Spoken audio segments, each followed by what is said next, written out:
জয় মাতারা, কেমন আছেন সবাই? আশা করি মায়ের আশীর্বাদে সকলে ভালো আছেন। আবার একটা নতুন ব্লগে আপনাদের স্বাগত জানাই। আজকের ব্লগটা একটু আলাদা হতে চলেছে, কারণ আজ এক দাদা মায়ের মন্দিরে ভান্ডারা দিচ্ছে। সেই ভান্ডারার বিষয়টাই আজকে আপনাদের সামনে ব্লগের মাধ্যমে তুলে ধরবো। আর আজকে শনিবার হওয়ার কারণে মন্দিরে প্রচুর মানুষের সমাগম। তো চলুন প্রথমে আমাদের মায়ের দর্শন করাই। আর এই হলো আমাদের জগৎ জননী আনন্দময়ী উগ্র তারা। মায়ের ভালোভাবে দর্শন করুন, নিজেদের কামনা বাসনা মায়ের কাছে জানান। মায়ের কাছে এই প্রার্থনাই করি, মা সকলকে ভালো রাখুক, সুখে রাখুক, শান্তিতে রাখুক।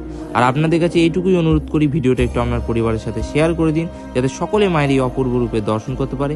আর যেমনটা আমরা দেখতে পাচ্ছেন, ভক্তরা এখন লাইনের মধ্যে দাঁড়িয়ে রয়েছে মায়ের দর্শন করবার জন্য। তারপর আমি চলে গেলাম যেখানে ভান্ডারা রান্না চলছে সেখানে। রান্না প্রায়ই শেষের দিকে। যে দাদা ভোগ দিয়েছেন তিনি কি বলছেন একবার শুনে নিন। আমার নাম রজত দাস। আমি এসেছি আপনার কলকাতা থেকে, বালিগঞ্জ কসবা মোড়পাড়া থেকে।